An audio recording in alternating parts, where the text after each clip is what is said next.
देखिए, जब इंडिया पाकिस्तान का पार्टीशन हुआ था तो पाकिस्तान को 1/3 मिलिट्री मिली थी और ओवरऑल रिसोर्सेज में से 17% मिला था। ये जो डिटेल्स मैं बता रहा हूँ, ये पाकिस्तान के एक ऑथर हैं हुसैन हक्कानी, इन्होंने भी ये चीज कंफर्म कर रखी है। जो मेजर इंडस्ट्रीज थी वो टोटल 921 थी, उसमें से सिर्फ 34 पाकिस्तान के हिस्से में आई थी। तो उस पर्टिकुलर टाइम पे जब पार्टीशन हुआ था तो जो इकोनॉमिक कंट्रोल था वो इंडिया के पास था। आरबीआई उस टाइम पे पाकिस्तान का भी सेंट्रल बैंक था और इंडिया का भी, लेकिन कंट्रोल इंडिया के हाथ में था। इंडिया का जो टोटल कैश बैलेंस था वो 400 करोड़ था और ये डिसाइड हुआ था कि इस 400 करोड़ में से 75 करोड़ पाकिस्तान को दिए जाएंगे। 75 करोड़ में से 20 करोड़ जो थे वो पाकिस्तान को 15 अगस्त 1947 को ही दे दिए गए थे और बाकी का जो 55 करोड़ था उसको बाद में देने की बात की गई थी। उस समय पाकिस्तान के सामने जो सबसे बड़ी दिक्कत थी वो थी कि ये जो रिफ्यूजीज आए थे उनको सेटल करना, उसमें काफी पैसा चाहिए था। लेकिन उस टाइम पे कश्मीर को लेकर काफी इशू हो रहा था, तो नेहरू जी और पटेल जी ने यह माना कि जो 55 करोड़ है इसको रोक लेना चाहिए, वरना ये इस पैसे से हथियार खरीदेंगे और हमारे खिलाफ ही यूज करेंगे। हालांकि ये जो पैसा था ये आगे चल के महात्मा गांधी जी ने दिलवा दिया था, लेकिन उस पर्टिकुलर टाइम तक जब तक ये पैसा मिला था उससे पहले भी पाकिस्तान की जो इकोनॉमिक कंडीशन थी वो काफी खराब थी। इकोनॉमिक कंडीशन भले ही थोड़ी सी वीक थी लेकिन मिलिट्री स्ट्रांग थी, क्योंकि इंडिया एग्री कर गया था 1/3 आर्मी स्प्लिट करने के लिए। इंडिया की जो पॉलिटिकल लीडरशिप थी वो ज्यादा स्ट्रांग थी पाकिस्तान के मुकाबले।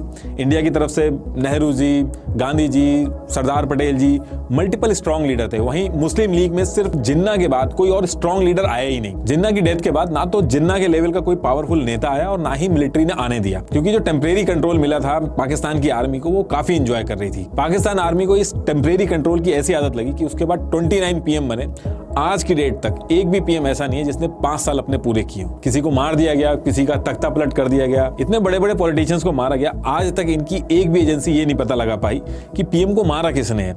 इमरान खान जो थे इनको रैली में गोली मार दी गई, ये आज तक नहीं पकड़ पाए कि गोली चलाई किसने।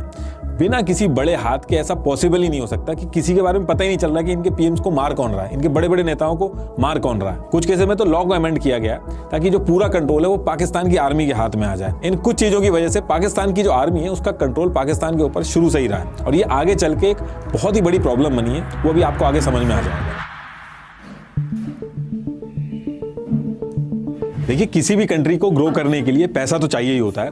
पाकिस्तान के सामने भी यही दिक्कत थी कि उसको ग्रो तो करना ही था, लेकिन सीधे सीधे इकोनॉमिक डेवलपमेंट मुश्किल था, क्योंकि उसके लिए पॉलिटिकल स्टेबिलिटी और पेशेंस चाहिए होता है, प्रोडक्शन और एक्सपोर्ट करना होता है। तो पाकिस्तान की लीडरशिप ने इसके लिए नए नए जुगाड़ निकाले और इसी एफर्ट्स में उसको दिखा यूनाइटेड स्टेट ऑफ अमेरिका और उसकी मिलिट्री नीड्स। पाकिस्तान को उस पर्टिकुलर टाइम पे रियलाइज हो गया था कि यूएस का साउथ एशिया में कोई दोस्त नहीं है और उसको सोवियत यूनियन को कंट्रोल करना है और इसके लिए उसको पाकिस्तान की जरूरत पड़ सकती है। तो इसमें उसको एक मौका दिखा। पाकिस्तान ने अपने आप को यूएस का फ्रेंड दिखाया और इसके बदले में उसको मिली फॉरेन एड। लेकिन क्वेश्चन है कि ये फॉरेन एड दी क्यों गई। देखिए, आज की डेट में आप देखते होंगे कि इंडिया के अंदर बहुत सारे यूएस के कॉल सेंटर्स हैं।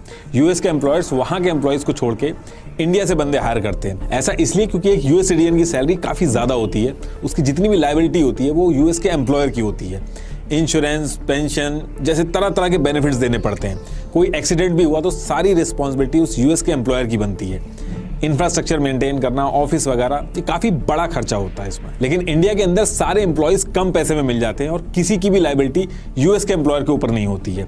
सेम कॉन्सेप्ट यूएस अपनी मिलिट्री में भी यूज करता है। देखिए, यूएस यूजुअली 2 तरीके से वॉर लड़ता है। अगर उसे लगता है कि स्टेक्स बहुत ज्यादा हाई हैं तो वो वॉर में खुद कूद जाता है, जैसे उसने वियतनाम में किया या फिर इराक में किया। लेकिन जब उसको लगता है कि सीधा कूदने में फायदा नहीं है तो वो शैडो वॉर लड़ता है। इसमें वो दुश्मन के दुश्मन को दोस्त बना के काम करता है। मान लीजिए, अपने इंटरेस्ट को पूरा करने के लिए यूएस अगर अपनी खुद की आर्मी भेजने लगेगा तो पहली चीज तो अपने सिटीजन को खतरे में डालेगा और अगर उसको कुछ हो गया तो उसका पूरा खर्चा उसको देखना होगा। प्लस कंट्री के अंदर लोगों को आंसर करना पड़ेगा कि क्यों भेजा, वॉर की जरूरत क्या थी। अगर आप अपनी मिलिट्री डायरेक्ट किसी कंट्री के अगेंस्ट में भेजते हो तो वॉर लाइक सिचुएशन हो जाती है, कंट्रीज आमने सामने आ जाती है। इसलिए ट्रेडिशनल वॉर्स की जगह यूएस अलग अलग मिलिटेंसी ग्रुप को ट्रेन करता है, उनको आर्म्स देता है और उनकी फंडिंग करता है, जिससे कि वो अपना मकसद पूरा कर पाए। जैसे अफगानिस्तान के अंदर मुजाहिदीनों से उसने अपना काम करवाया।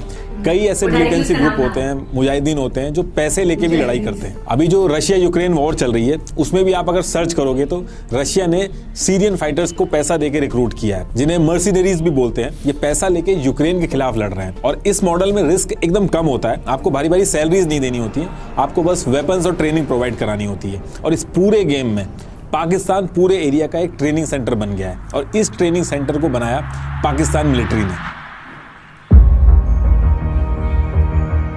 जब इंडिया और पाकिस्तान आज़ाद हुए थे तो उस पर्टिकुलर टाइम पे दो ही सुपर पावर थी, एक यूएसए और दूसरी सोवियत यूनियन, जो अभी रशिया कहते हैं जिन्हें। सोवियत यूनियन का साउथ एशिया में बहुत ही ज़्यादा इन्फ्लुएंस था, इंडिया का झुकाव भी सोवियत यूनियन की तरफ ही था। ऐसे में यूएस को पाकिस्तान एक ऑप्शन की तरह देखता था। यूएस अफगानिस्तान में अपना कंट्रोल पाने के लिए सोवियत यूनियन के खिलाफ मुजाहिदीन तैयार करता है और इन सब की ट्रेनिंग का जिम्मा लेता है पाकिस्तान। तो जब सोवियत यूनियन और अफगानिस्तान के बीच में लड़ाई चल रही थी तो उसमें रेदर देन यूएस ने अपनी मिलिट्री उतारने के मुजाहिदीन को रेडी किया।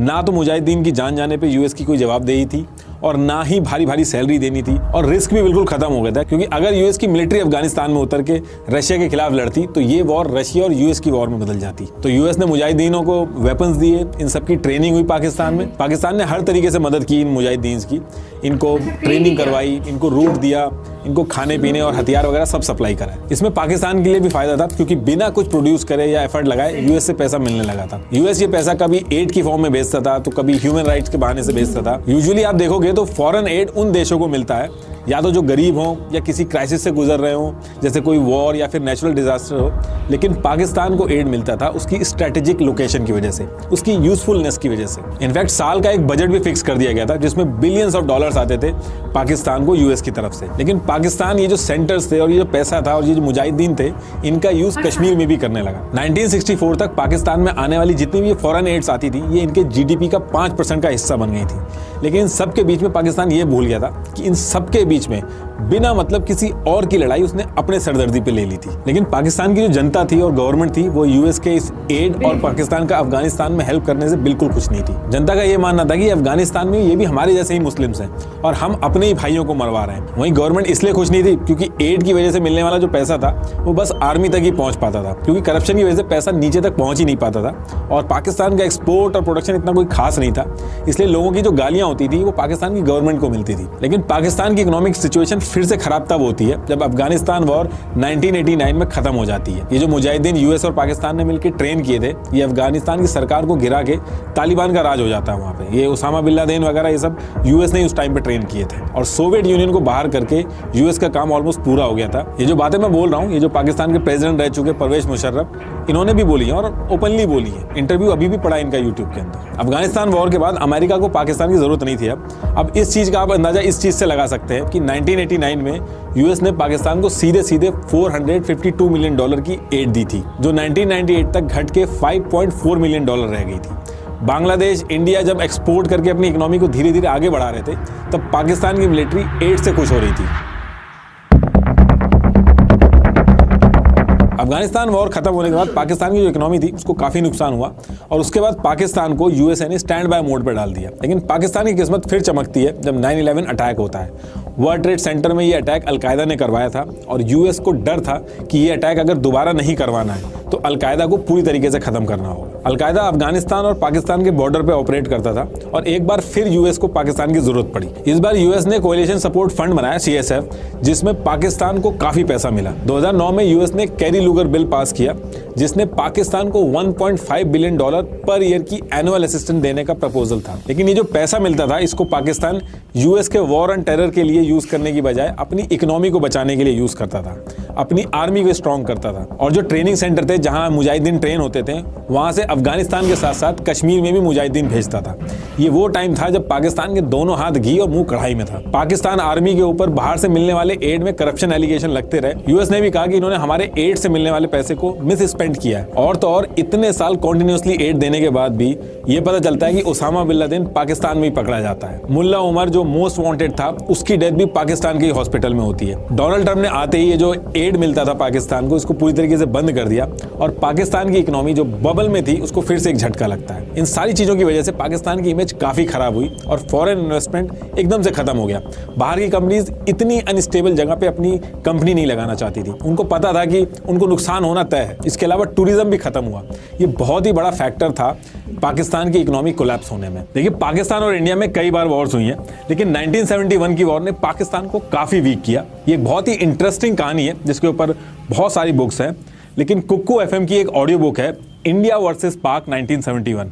इसमें बहुत ही डिटेल और आसान तरीके से बताया है इस इवेंट के बारे में। वॉर की शुरुआत से लेकर खत्म होने तक सारी चीजें बहुत ही अच्छे से बताई गई हैं। 69 मिनट्स की इस ऑडियो बुक में 1971 की वॉर के बारे में आपको काफी नॉलेज और क्लैरिटी मिलेगी। कुकू एफएम इंडिया का सबसे बड़ा ऑडियो शो प्लेटफॉर्म है, जहां कई कैटेगरीज की ऑडियो बुक्स अवेलेबल हैं। History, entertainment, comedy, crime, motivation से लेके साइंस और फिटनेस तक। तो आप भी जरूर सुने अपनी मनपसंद ऑडियो बुक कुकू एफएम पर। मुझे पर्सनली इसमें ऑटोबायोग्राफी सुनना बहुत ही अच्छा लगता है। कुकू एफएम काफी अच्छा प्लेटफॉर्म है, जिसपे आप रेगुलर काम करते हुए या ट्रैवल करते हुए बहुत अच्छी ऑडियो बुक सुन सकते हैं काफी कम प्राइस पर। और मेरा कूपन कोड NR50 यूज करके आपको फर्स्ट मंथ के सब्सक्रिप्शन पर 50% का डिस्काउंट भी मिलेगा। That is at ₹49 only. तो डाउनलोड कीजिए Kuku FM, link is in the description box. तो टॉपिक पे वापस आते हैं। देखिए, जब यूएस ने कुछ कदम पीछे लिए तो वहां पे एंट्री हुई चाइना की, और फिर यहाँ पे चाइना ने लोन पे लोन देना स्टार्ट किए, और इस वजह से पाकिस्तान की इकोनॉमी जो एक बबल में थी उसका प्रॉपर टेस्ट नहीं हो पाया। दुनिया में अलग अलग तरह के देश हैं, कुछ की इकोनॉमी ऑयल से चलती है, कुछ की इकोनॉमी मैन्युफैक्चरिंग से चलती है या फिर IT सेक्टर से चलती है, कुछ की एग्रीकल्चर से भी चलती है, लेकिन पाकिस्तान की इकोनॉमी एड और लोन से चलती है। पाकिस्तान एक एड डिपेंडेंट कंट्री है। जिस तरीके से पाकिस्तान यूएस के लिए एक स्ट्रेटेजिक लोकेशन है, ठीक उसी तरीके से पाकिस्तान चाइना के लिए भी एक स्ट्रेटेजिक लोकेशन है। इंडिया को टैकल करने में चाइना को बहुत ही आसानी रहती है। इंडिया जब तक पाकिस्तान में उलझा रहेगा, चाइना आराम से रहेगा। यही रीजन है कि चाइना ने पाकिस्तान के अंदर न्यूक्लियर पावर प्लांट बनाने में उसको मदद करी, और कई एनालिस्ट तो ये भी मानते हैं कि चाइना ने पाकिस्तान को न्यूक्लियर प्रोग्राम बनाने में भी मदद करी। अब देखिए, अगर आप हमारी वीडियो देखते हैं तो आपको चाइना की जो डेट ट्रैप स्ट्रैटेजी है वो ऑलरेडी पता होगी, लेकिन मैं फिर भी मोटा मोटी बता देता हूँ। चाइना पहले मार्केट रेट से ज़्यादा इंटरेस्ट पे लोन देता है, फिर जो लोन आपको बाहर से 30 साल के टेन्योर पे मिलता है उसी को चाइना अप्रॉक्स 15 साल के लिए देता है। उसके बाद जिस चीज़ के लिए चाइना लोन देता है, मान लीजिए वो कह रहा है कि आपकी कंट्री में हम पावर प्लांट बनाएंगे, तो बनाने से लेके हर चीज़ में चाइनीज़ वर्कर और कंपनीज होती हैं। तो जो पैसा वो लोन देते हैं वो उसी देश से कमा के एक बिजनेस करके निकल जाते हैं, और ऑन पेपर पे वो लोन एज इट इज बना रहता है, और लोन का जो इंटरेस्ट है वो बढ़ता रहता है। इनके क्लॉज में ये पहले से ही मेंशन करवाते हैं कि अगर लोन नहीं दे पाए तो वो जगह चाइना की हो जाएगी।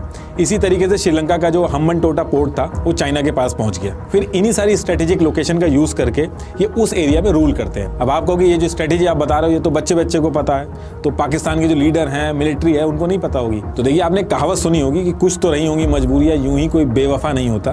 तो ये क्या क्या मजबूरियां रही हैं इनकी, जब मैं अभी आगे IMF की बात करूंगा तो उसमें समझाऊंगा आपको। तो दोस्तों, ये थी आज की वीडियो। बड़ा अच्छा लगा, वीडियो बहुत अच्छी थी, फैक्ट्स पे बनी थी। आपकी क्या राय हमारे साथ कमेंट्स में शेयर करें। मिलते हैं अगली वीडियो में। God bless you all.